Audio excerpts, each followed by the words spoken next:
Record. Yay! Okay, let's start with sharing the screen. Welcome, welcome, welcome. Today we're going to be talking about zipForm Plus advanced tips.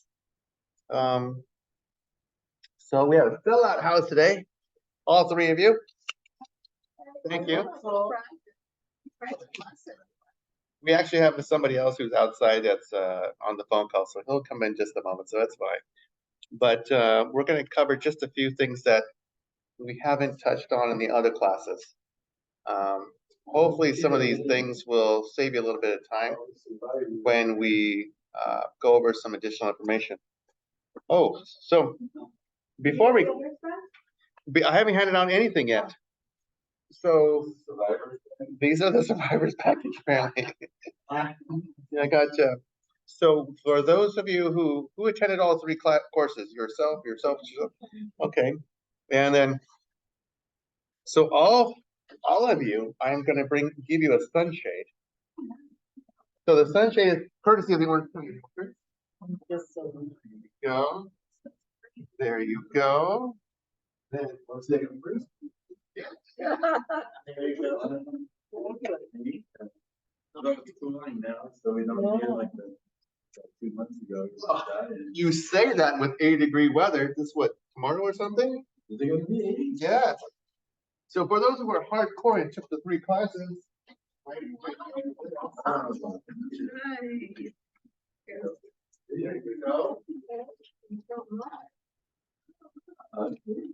but for yourself, you want me sweet? Because I can't take sweets. Are you allowed to have sweets? I have one. Okay. Because I'm supposed to watch my sweets now. It happens to little older folks. Oh, I handed out. Whoa. Can you hand me the blue bag, please? Because she would like to participate in some of the cool things. Because everyone's received a cool shade. Now that item, I have used it for grocery shopping. So we go to Aldi's, I load it up in there. So I thank you all for coming to the classes because, this has been highly unusual this last 3 years. And having live classes has been a big perk for us prior to the pandemic. So we're trying to get that back. So thank you. For those, you all know who I am. You all knew how to contact me. I typically work here in the office for 2 weeks at a time and then 2 weeks from home. So if you walk in here and you don't see me, it's because I'm working from home, which is no big deal. We have other staff to be able to assist you as well. They may not be as well versed with zipForms. Like, for example, Kamisha, who's sitting out there, Kamisha is very well versed in MLS. And if you're a broker, also broker compliance. So she can help you with those kind of topics. But I would refer you to her if you have those kind of topics. Kamisha. Yes. So she's sitting on the desk further away from me. And then we have a couple other employees. Nancy's the one that's sitting in our receptionist area. She's the utility tool that knows quite a bit. But if she doesn't know the answer, she farms it out to us. And then there's Michelle, who's out on vacation. And we also have Celeste, who's working from home today. Yeah, Celeste is cool. Yes. 39 years. 39 years. I joke with her all the time, like, did you start when you were 7? Like, no. Because 39 years is a lifetime for many people. It's like, geez. So we're lucky that she's been around that long. We're very blessed. So today we're going to cover mutually exclusive checkbox field, auto adding addendum, text overflow addendum, clause manager, creating a listing transaction with RPR and share function within the next 90 minutes. That'll be our goal today. And you're going to find these to be very, when we say advanced tips, it's not like revolutionary. It's just to make things easier in life. It's just to simplify things. So I just want to point out that it's not like it's going to, just put in a name and all of a sudden the transaction's not going to do that for you.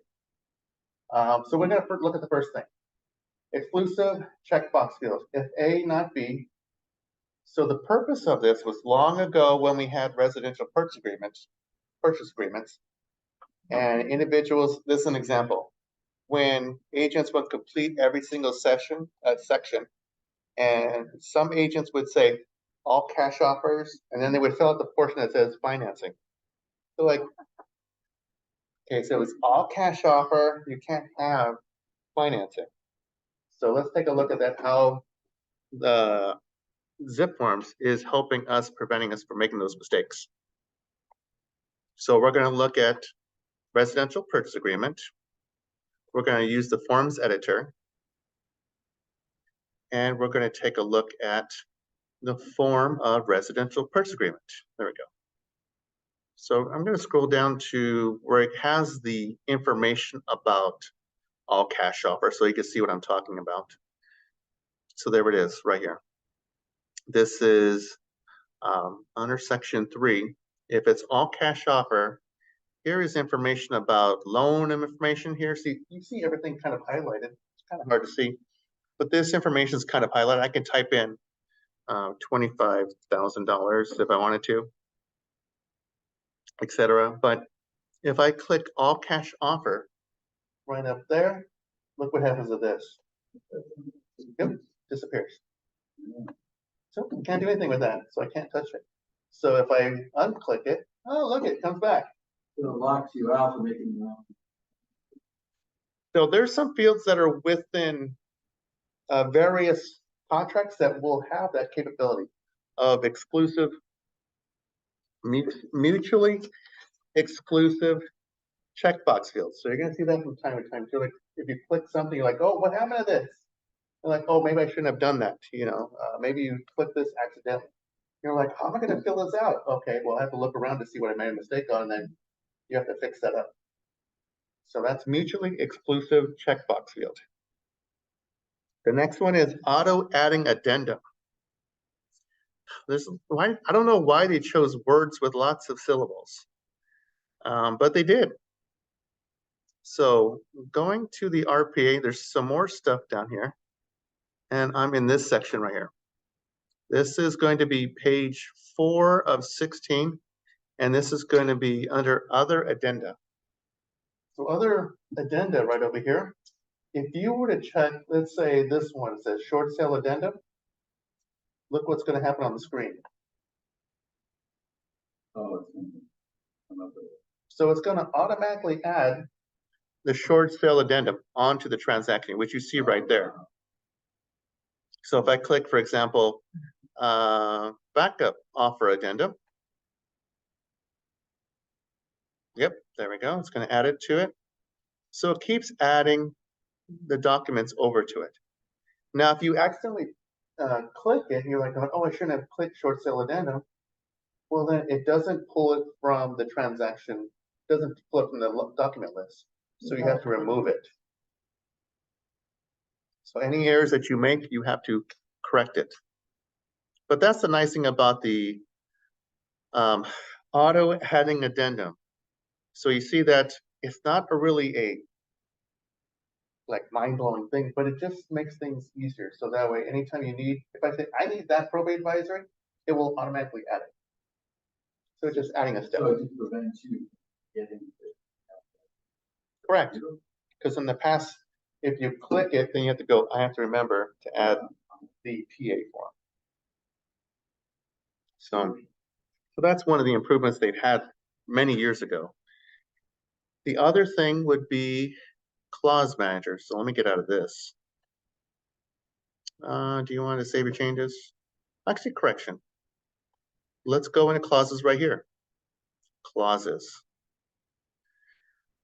So in the first class, we learned about how templates were used to, you create like a series of documents together, and every time you needed a certain type of transaction, it would populate all those documents into that transaction, whether it's a lease, a purchase offer, a probate, a short sale, etc.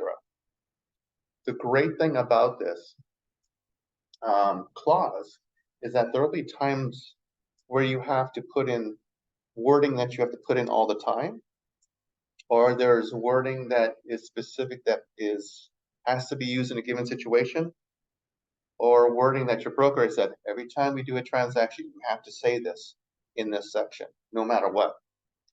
You're like, okay, so if you load up all your clauses for all the unique situations, create a clause, and then we title it, let's say, seller responsibilities.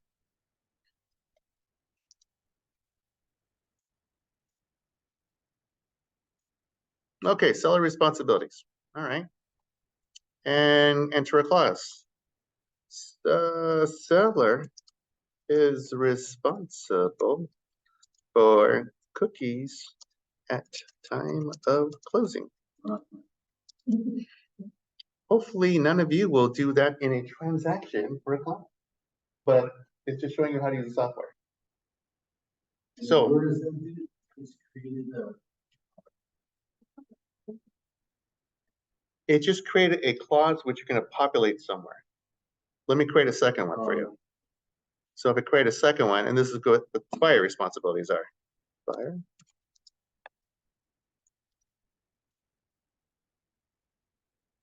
Okay, and boom. Buyer is responsible to provide milk for all at time of closing. And let's show you how to put that somewhere. Okay, let's stick it right here, for example. We're just going to stick it right there. So I'm going to add a clause. I go into my personal clauses because as an agent, I only have access to personal clauses. I can't put in office, library, or global. Global will be more for the broker, but we're only focusing on personal because this is what we can be able to do. I'll put in seller responsibilities. I'm going to insert it. And then I can add another clause. Oh, it's like a little template. There you go. Only problem is that it keeps like skipping lines, so I have to go here. And what you would do then instead of just putting on the phone. Rather than typing this, Yeah. rather than typing this all out, Mhm. this is verbiage that you have to put on a contract every single time. To save you a little bit of time, Oh, I see. you have it loaded. You have all these clauses loaded beforehand, I see. and you can populate.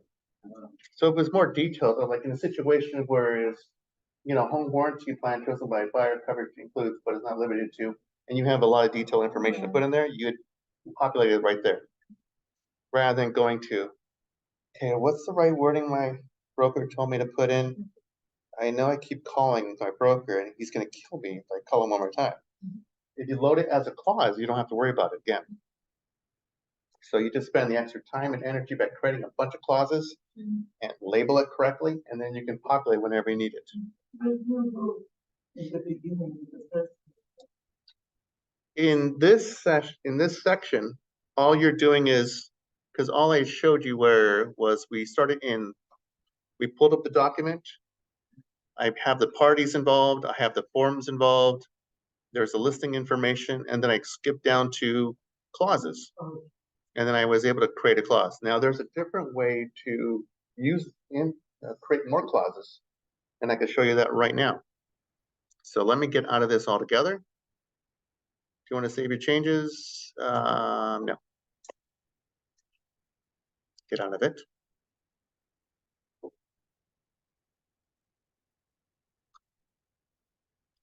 Delicious. Okay. So if you're in, let me back up further. If you're into the main heading of transactions, transaction tools are right up there. If we're in transaction tools, you're also going to see clause manager. So you can click clause manager and do the same thing. You can create clauses because you see two here. So we can create a new clause if we wanted to.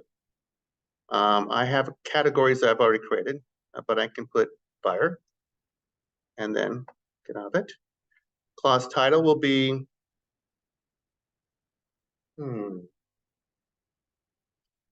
let's see, what can I write down for a clause? Let's see, buyer is to refer to. Let's see, how about buyer?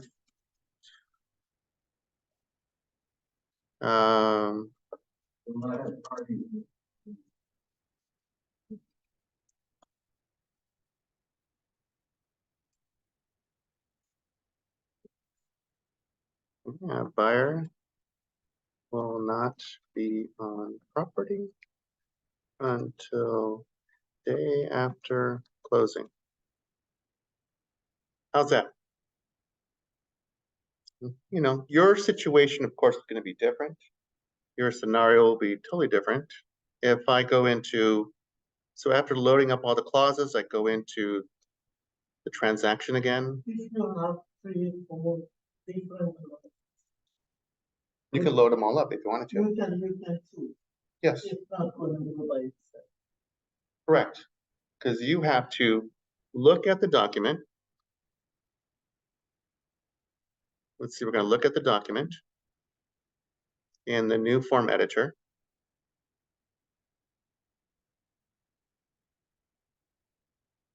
And come on, talk to me. And I'm going to go to the right spot and just fill out some stuff. Now, wherever there's going to be text involved, you can add that information in there. Let's say right here, additional finance terms. When you click that, you'll see add clause. I can add the clause and start loading up all the clauses. By responsibility. Is there a addendum for contingency expanded on like finance contingency, and then you check that box, it goes to another, another addendum? Where do you see that? It'd be like appraisal contingency and then loan. If there's anything that you would click and it automatically adds a form, that would be under addenda, right here. When you went back up, you had all cash. If you didn't check all cash, you on Correct. No, it doesn't. No, it doesn't load that form automatically. But yeah, as you see here, you could keep adding more clauses. Yes, you had a question? Regarding old version and version. So the old version doesn't allow you to do that. The old version allows authentication. It's just that we've been told that the old version, the forms editor, is going away. It's gone away in different states already. The California Association of Realtors has negotiated with zipForms to keep it on longer, because let's be honest, a lot of agents are doing 1 or 2 transactions a year. So what you're saying now is we should even. Yes, to get used to that, because otherwise, yeah, you'll get shell shocked when you get to the first time, like, there's no option there. It's not an option for me to choose. If you get used to it going the new forms editor, you're like going, I practice a lot of times. I practice sending the email back and forth on both sides. I'm fine. So when other agents are having like, what do I do? It's like, you should have been using the new forms editor the entire time. To be honest with you, this topic is clear. It seems like I it's. don't know why they are making our life so easy. Well, it's the hard part is overcoming change, and it's true with us here at the staff. It's like, for example, when we switched in CRMLS, going from the dashboard to the RE Center Hub, we're like, oh, what do we do? And we realized, oh, it's actually easier for us now from this point forward. But it was just a shock of us going to this new change to figure things out. That's what we were kind of nervous about. Also, we had some changes using the super key service and how we assign it. And we thought, that was going to be so hard. But then we figured out, oh, no, it's skipping like a lot of steps that we're normally doing. And unfortunately, majority of the work is done by the agent now. So. To be honest with you, this business, whoever survive, they are getting old. Because the younger, if they cannot sell in 2-3 years, they're going to go and find another job. The people who are staying in this business, most of them are over this. Yeah, we saw that true back in 2007, 8, 9 when the market crashed. A lot of agents were busy because they were working on referrals. Newer agents were having difficulty getting any kind of clients. And when I say referrals, we had a lot of agents said, no, my clients have cash on hand. They could buy a property like that. So it's not a big deal for them, but not everybody could be able to drop 200, 300, 500, $1.5 million at a time. So yeah, it's challenging. Where was I? Okay, we were talking about clauses. No, it's fine. So you can add clauses. You can load up all the clauses that you need. Probates, short sales, foreclosures, anything that's unique. Stuff about trusts. You can load up all the clauses you want, all you want. So that way, when that time arises, you can use that clause and populate it wherever the situation arises that you need to put it in there.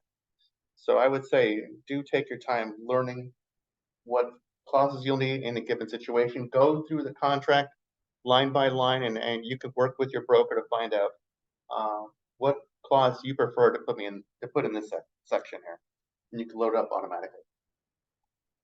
So that's clauses. We're the clause manager. Any questions about that? So clause manager and templates, that'll save you a lot of time. It really will. So the next thing is my favorite. My favorite. So how many have used Realtors Property Resource? Anybody use Realtors Property Resource? Okay, that's fine. It's okay.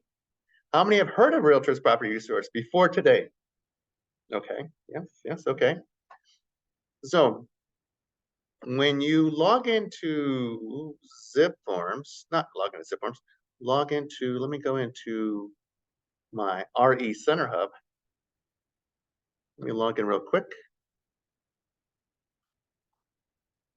Now there's different ways of logging into RPR. I have it tied to my CRMLS account. And that was the way I was trained, because you want your MLS account tied into Realtors Property Resource, so that way it can pull information from CRMLS. But your question is probably like, well, how does that relate to zipForm? So let me show you in just a second.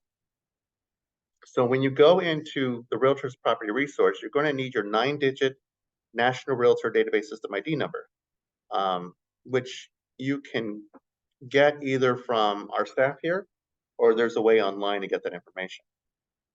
So RPR, Realtors Property Resource, their website is also known as NARRPR.com. NARRPR.com. NARRPR.com. And you have to log in. And they have a help section. It's they've done a lot of changes to it within the last year. They're trying to make it easier for all of us to understand, to be able to use. Let me go ahead and give an example. Now, long ago, last century, the first 5.5 years of my life, we lived in Redondo Beach, my family, my father, my mother, and myself. I'm the eldest of the 4 monsters in the house. And so living in Redondo Beach, we moved to a place called 2316 Hill Lane on Redondo Beach. And Mom and Dad bought it for $17,000.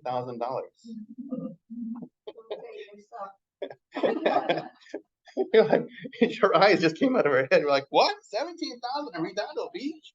Where do you get that now? So yeah, Mom and Dad made a killing. In 1979, they sold it for $68,000.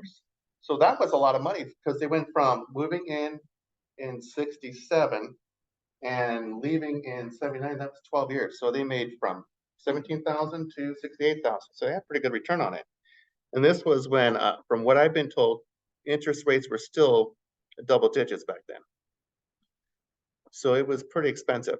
But that same house nowadays is worth almost $1.1 million. And it's this house right here. It's kind of hard to see. It's a wooden structure. built in 19, a little bit older than me.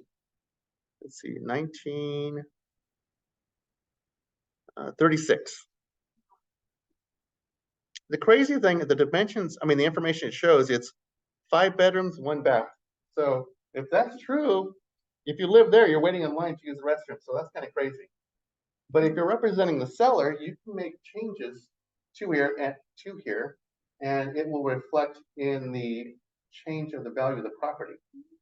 So if, let's say, the new homeowners, David and Karen, new for 1979, yeah, David and Karen, if they said, you know what, 1 bathroom is just, no, that's not enough. So they changed it. Whatever changes you have is just going to stay right here. So if I click save, the value of property is now going to go up to, there we go. Should be, didn't change all that much. It should have changed. Did you save it? I'm going to save it again. Let's see. Well, it didn't. Okay, so it's supposed to change it. So anyways, if you walk through the house and make sure that everything that is public records matches this, then you're fine. But supposedly it went up $28,680, just having 1 extra bathroom.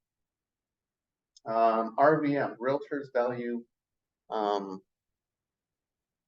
it's different than AVM, but it pulls data from MLS as well as other resources to try to give you a more accurate value of the property. Of course, you want to get an appraiser to ultimately find out what the real value of the property is, but it's closer from what we've been told than any other standard that's out there.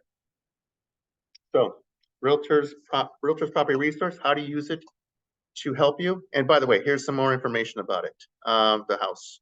Let me just reset all the information. Yeah, you can clear all the changes. You have to do that. Only have to do that. You can check on any property nationwide.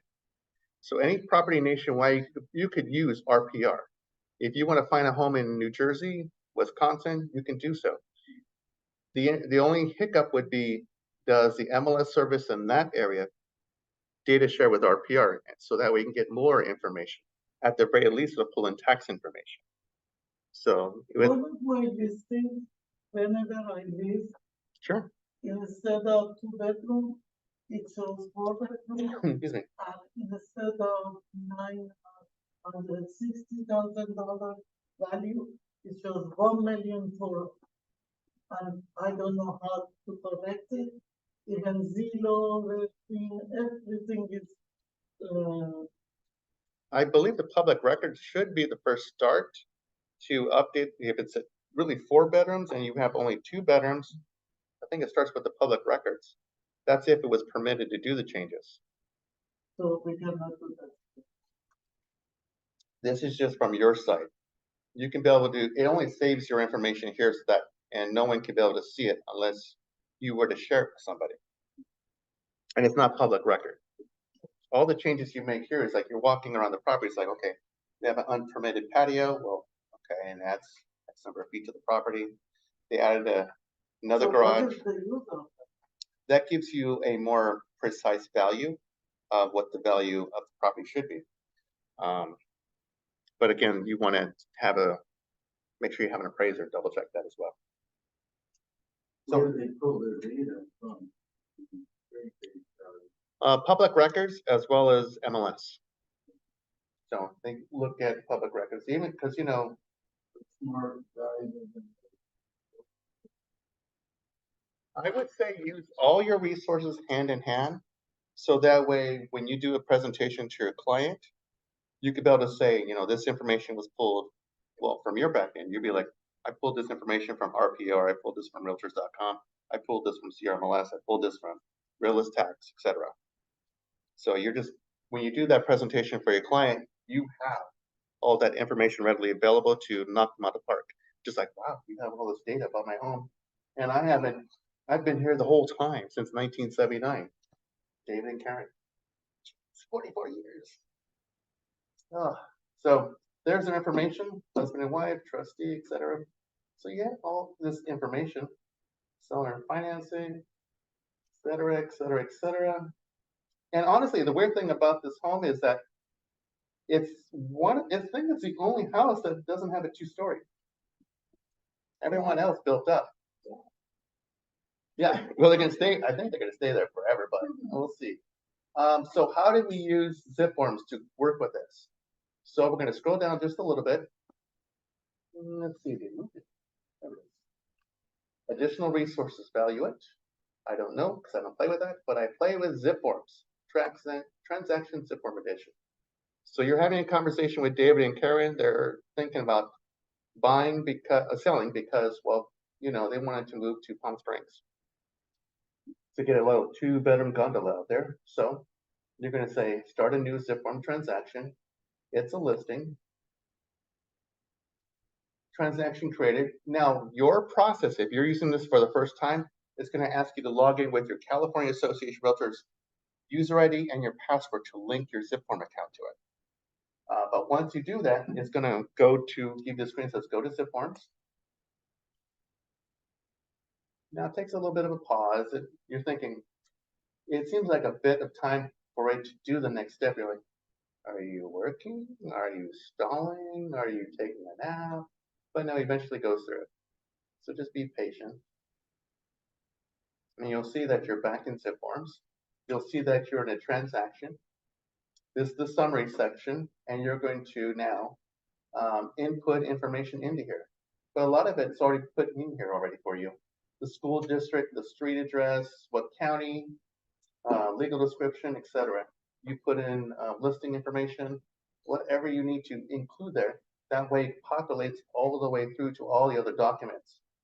And you complete whatever you need to. You are not going to do the purchase summary, of course, not at this time. Listing side commission summary. So all this you're going to complete. And then you go into parties. There's David right there. There's Karen. And if you go into David and Karen, you're going to notice that, well, they have their address, they have their names, but there's no email address. So you're going to populate an email address and save it.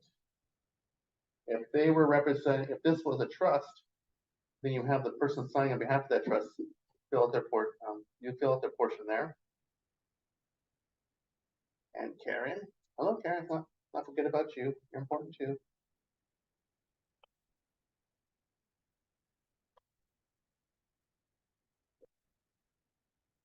I have a question. Sure.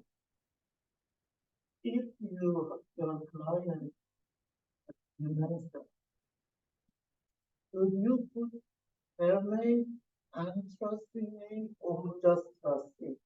I would double check with Sierra Legal to be on the safe side, especially someone who's going through dementia. Yeah, could be a series of issues because they're not able to understand everything clearly, unfortunately.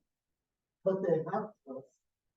Yes, so you would double check with Sierra Legal to be on the safe side, and they'll advise you how to fill up the party section. Call them or email them? Either way would be fine as long as you get a response. If you were to email them, you could send a snapshot of the screen. You say, how do I complete this for someone who has a dementia? And they have a trustee. And then they can advise you on that. All right, so this is David, Karen. Let me just take a look at David one more time. David, yeah, okay, that's fine. Okay, I like that. So now we have to, so since we're creating a transaction, we need documents. So now we go into creating documents, residential listing agreement. There we go.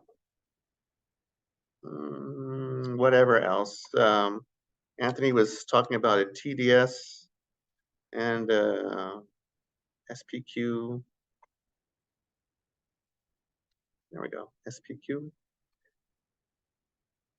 And then, of course, you would load up all the documents that you need to. If you want to add a document that your broker has said, I need this document to be included, you would pull it from your hard drive and be able to add it on.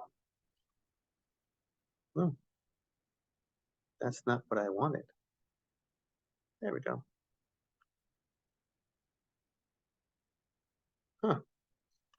Okay, why did this open here? Okay, Zoom class, October 3rd. I think it's one of our prior classes that we just taught today. Okay. Oh, well then you're a booger. Okay, so you would browse on the computer for a file. Not there. We're going to go into desktop.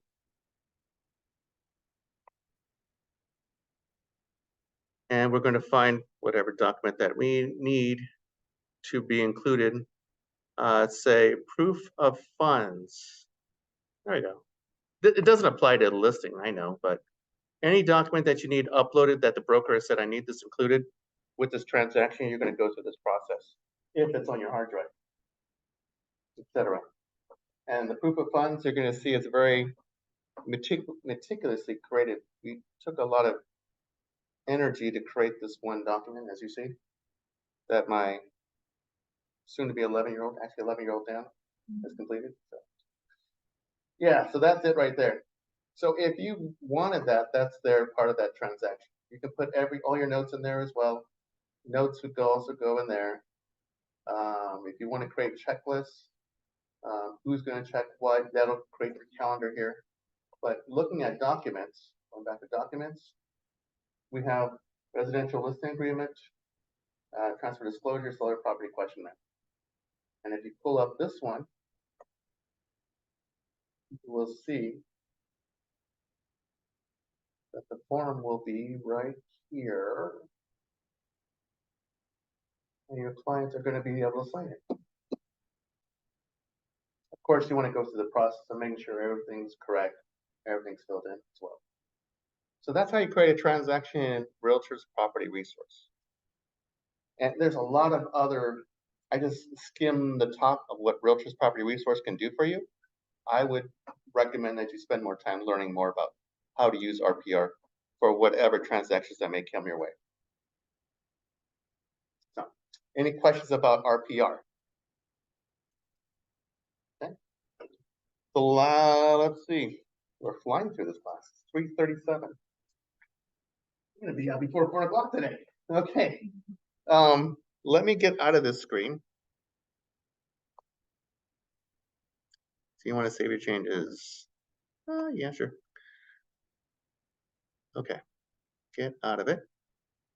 Now we're gonna go pick on David and Karen again, because David and Karen have to fill out a form. We're gonna have them fill out this one, the seller's property questionnaire. But it starts with the share function. Now, how many have heard before today the share function available in zipForms? Okay. So the share function is this icon here on the top left. It's also found here and here. Now, the seller's property questionnaire can only be completed by seller one. So if you've already had the conversation with David and Karen, and it was agreed that David was going to be the one completing the seller's property questionnaire, SPQ, then we've classified him as seller one. If for some reason David is not going to be available to be this seller one, then we have to make her, Karen, seller one. So we need someone to be seller one because only that person can complete the SPQ. So I'm going to click the little icon in the corner that says share. Doesn't matter which one you click, but you click share. Because I only don't pick on Dave today. Now Dave is going to have the ability to edit that SPQ because he has to click the buttons on there. Yeah, I'll give him the ability to upload documents if there's additional evidence that he has to provide. Can he view the history? No, I don't want to do that. Stop sharing date? Sure. I have the ability to determine what date for him that we can stop sharing this document. But I'm an impatient person. I need to get this on the market ASAP. So October 9th. We need to get everything done by October 9th for this SPQ form. So I have the ability to stop sharing by that date. And then we're going to pick the forms that we need him to do his homework on. So we're going to do the seller's property questionnaire. And we're going to save and send. If there were more documents for him to take a look at, we would use that. So now it's going to David, that's his email address, the subject, it's automatically populated there, and we send it. Now we can write a special note saying, please do not go over this, do not start this without my input. You could write that in there if you wanted to. I encourage you to do that, but we can go and do send. So now it's on its way over. Then I'm contacting Dave, say, Dave, I sent you the information. Now the hard thing to do is I want you to be able to do this. I want you to be able to complete this form. Like, all right, no problem. So he opens up his email. There it is. David gets an email. There it is. Leo Loera is sharing documents for 2316 Hill Lane. He's going to click View Documents.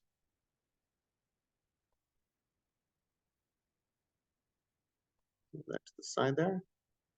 Now, in order for Dave to be able to see the documents, he has to be a part of the Zip community by Lone Wolf, because it has to be in that forum from zipForm, Zip community.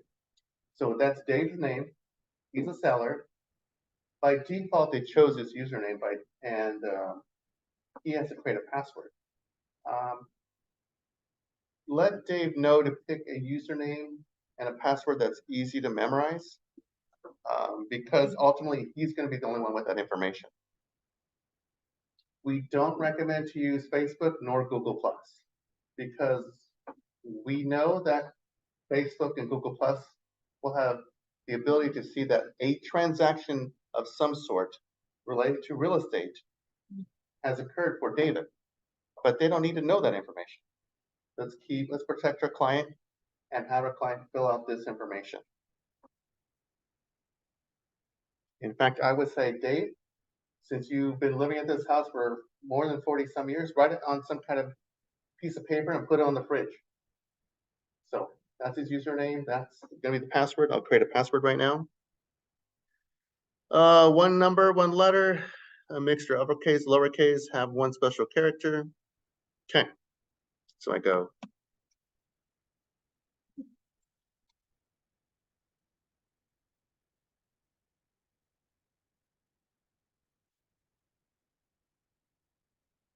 I'll create, and I'm gonna create an account. Now, since I practice using Dave all the time and these emails, I have the ability to say, oh, I have a username, but let's just pretend it's brand new. So I'm going to continue with this email. So you may not get that message. Oh, and I have to click create an account. So David has created an account.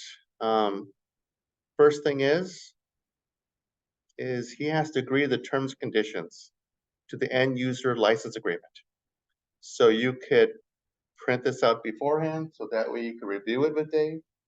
Dave can also print it if he wants to. Dave can download it and read it later if he wants to, but I would recommend that you answer any questions that he may have regarding using the software. But assuming he's okay with this, then you're going to click I have read and agreed and click continue. Now we have documents. We click here. And it looks like Elsie brought us a new pot of coffee to keep us awake. Thank you. And then there's the one document here. Oh, it's kind of hard to see because my face is covering it up. So right here is the seller property questionnaire. So Dave will click it. You just tell Dave to click it. And you'll notice that this purple section, he can't do anything with it. He can click it, nothing, nothing. It has to be done by the agent, nothing, nothing. But if he scrolls down, his homework assignment will be here, all in light blue. So he'll be the one responsible for completing all this. Within the last 3 years, the death of an occupant, the property upon the property, nope. Okay, an order from the government health official identifying the property as being contaminated by methamphetamine. Oh my goodness. No. And so on. So Dave would go through all this line by line to make sure it's complete. So you give him some time to be able to do this. And then he would go through all this other fun stuff. Oh, yes. Yes. Yes. There's all this homework. He would do all this. And you'll be like, okay, let's look at animals. Past or present pets on the property? Yes. Past or present problems with, no, we'll just say no. And we'll say no. And no. And okay, so let's say we're done with the whole thing. So we click save. Dave thinks he's done. He says, hey, Agent Leo, I'm done with my section. You're like, oh, great. Oh, that's wonderful. So I go in and I pull in the seller's property questionnaire. Wait, am I in the right transaction? Get out of this, Leo. I'm in the wrong transaction.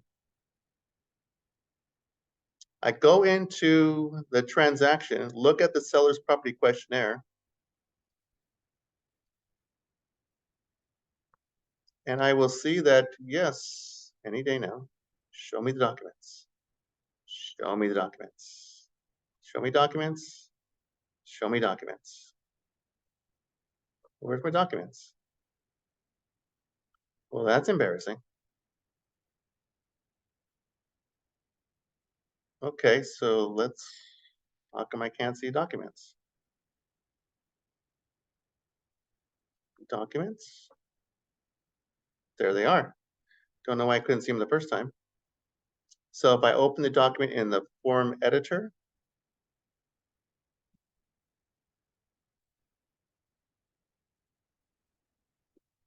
open my previous workspace, that's fine. We will see if the power of the magic that's part of zipForms. That's the residential listing agreement. That's not what I want. This one, there we go. We will see that, yes, Dave started filling this out. X there, and then you see that he completed the pet section as well. Of course, you're going to have Dave complete all of it as well. But if you wanted to say, hey, Dave, you did a great job on section 11. How about section 10? Like, oh, totally forgot. So if he completes it, saves it, it will update on this end as well. This share function, you can go back and forth. So that way it allows you to get that finalized document, and then you can prepare it for signing. That way, you don't have, a document that both of you have checked out is actually correct. So that's the beauty of this share function. And you don't have to just share just CAR forms. You can share all kinds of other documents, proof of funds, whatever you need to share with another individual.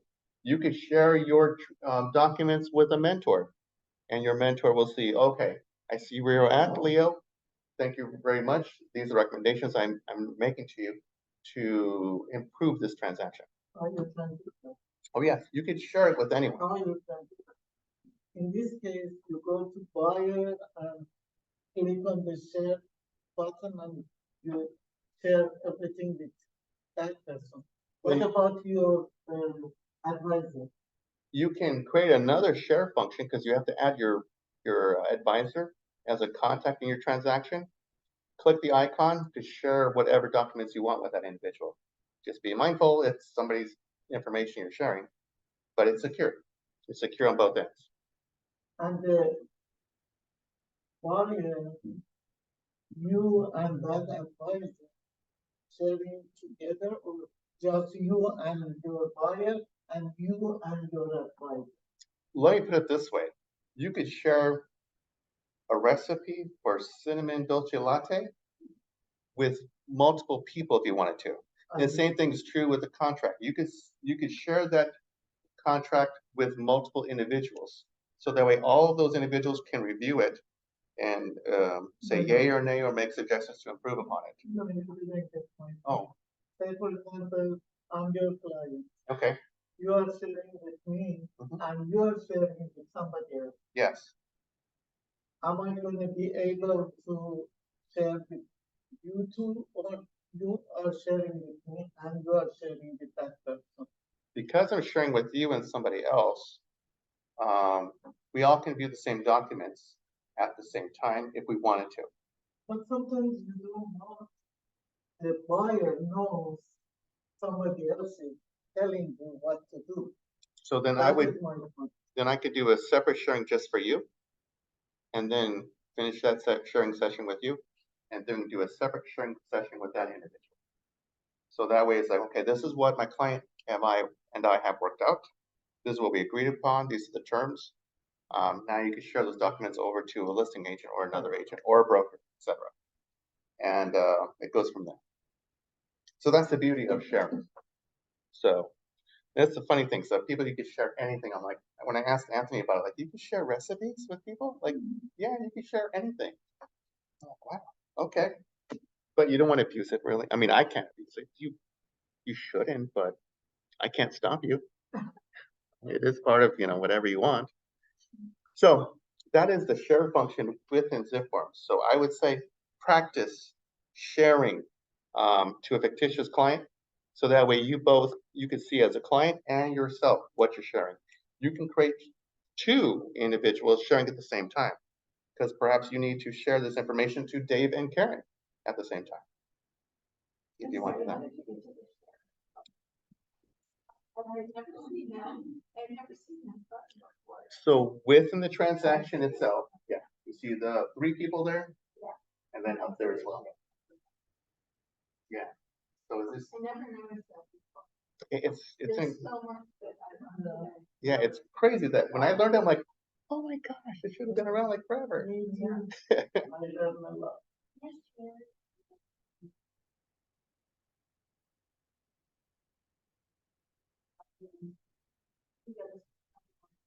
Um,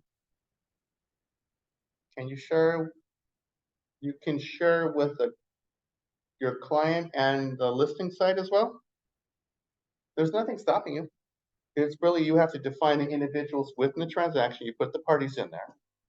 And if it's okay with all parties that you share all that together, then yeah, like let's say you're representing the aunt who's selling the home to the nephew, and the nephew's represented by a different agent. And you're all family, you're all okay with each other, then yeah, you could share the information with each other. If you're all very cordial. Some people may feel uncomfortable doing that, saying, I will share only with my client, because whatever information we exchange should be confidential. That shouldn't be shared on the other side of the transaction. But That's really helpful with like an attorney or yeah, throw an attorney. Put an attorney on there, you can share with them. That way they can say, okay, I've looked at your documents and this is the parts that I have issues with.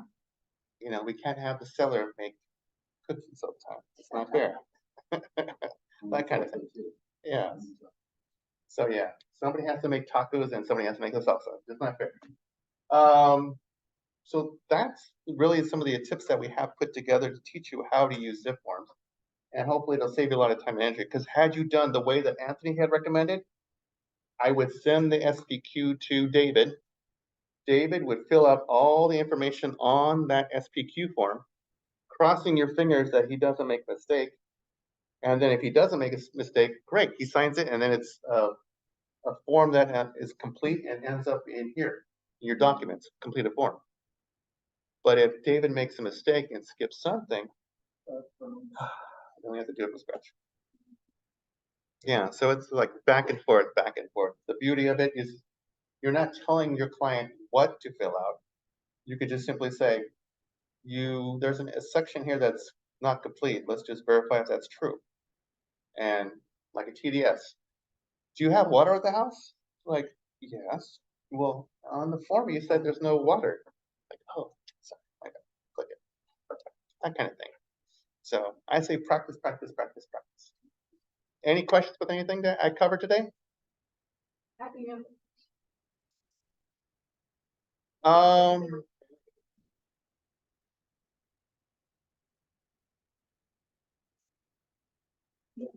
Each time we learn, even if we know something, we learn more. And that's it. It is, and it's also that I practice so much that I'm kind of comfortable with it. So if I do that, then I could be able to share that information. And you as agents could be able to do the same thing. You practice enough times, you could be able to share it with anybody. And if you decide to say, hey, you know what, I'm getting a broker's license and then get an agent underneath me, then I will share you how I do my job. And that way you could be able to do the same way. And then I can retire in a few years. And then, you go on your separate way and make you some more money that way. I don't know. Has zipForm changed from a couple years ago, and it's been updated, or something? zipForms has changed considerably because they added the new forms editor. The new forms editor is new within the last couple of years. I think since, actually no, within the last year. It started last November. And we had to learn it. We're like, all of a sudden it just popped up. We're like, whoa, what's that? So we had to learn it. The forms themselves, they do change sometimes yearly. So sometimes the form you'd be looking for, like, okay, let me look for the CA form. Oh, it's not there. Or the RR form. Oh, where's that?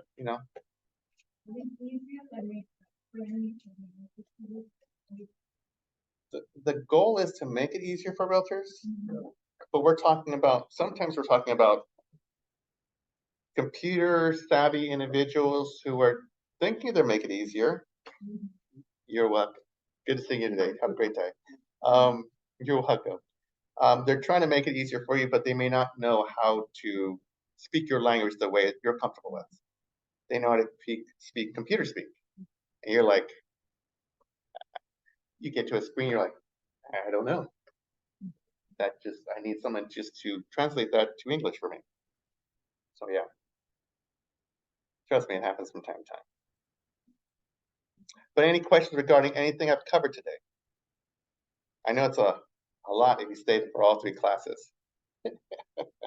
But we're going to send the recordings over to you, and you could just watch them at a little bit at a time, and then over time you'll understand how to get more confident by just practicing, like I did. I went from knowing nothing to learning how to do this within maybe a couple of years. So, and I still learn too. Like I just learned that Forms Advisor is no longer available. And they use machine language to be able to suggest forms for you. No idea. Artificial intelligence has arrived. So yeah, we'll see. Yeah, it's all dependent on the user too. That's Depends on who's programming. That's true as well. So that's a tough thing. There's lots of databases out there for artificial intelligence, and we're hoping that. Some stupid answer they give you is that. Oh yeah.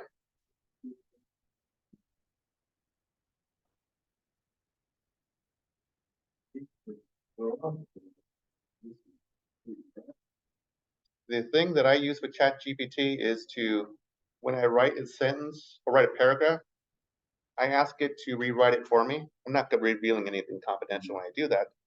When I see the different versions that it provides to me, I'm like going, oh, I never thought about using that wording for it. So I manipulate what I like about it and then put it into what I'm trying to present to my boss. Or sometimes somebody writes me something, I'm like, I have no clue what they're trying to say. So I copy it, put it in ChatGPT, and it's like, say this a different way, and it tells me what they're really trying to say. I'm like, oh, that's what they're trying to say.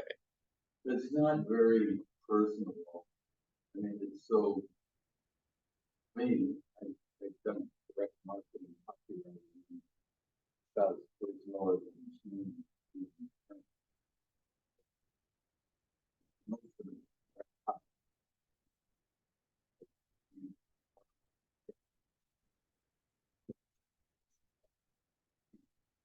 Feel like direct marketing, like talking about. You read this stuff, it's just like. I think we're at the beginning stage of it.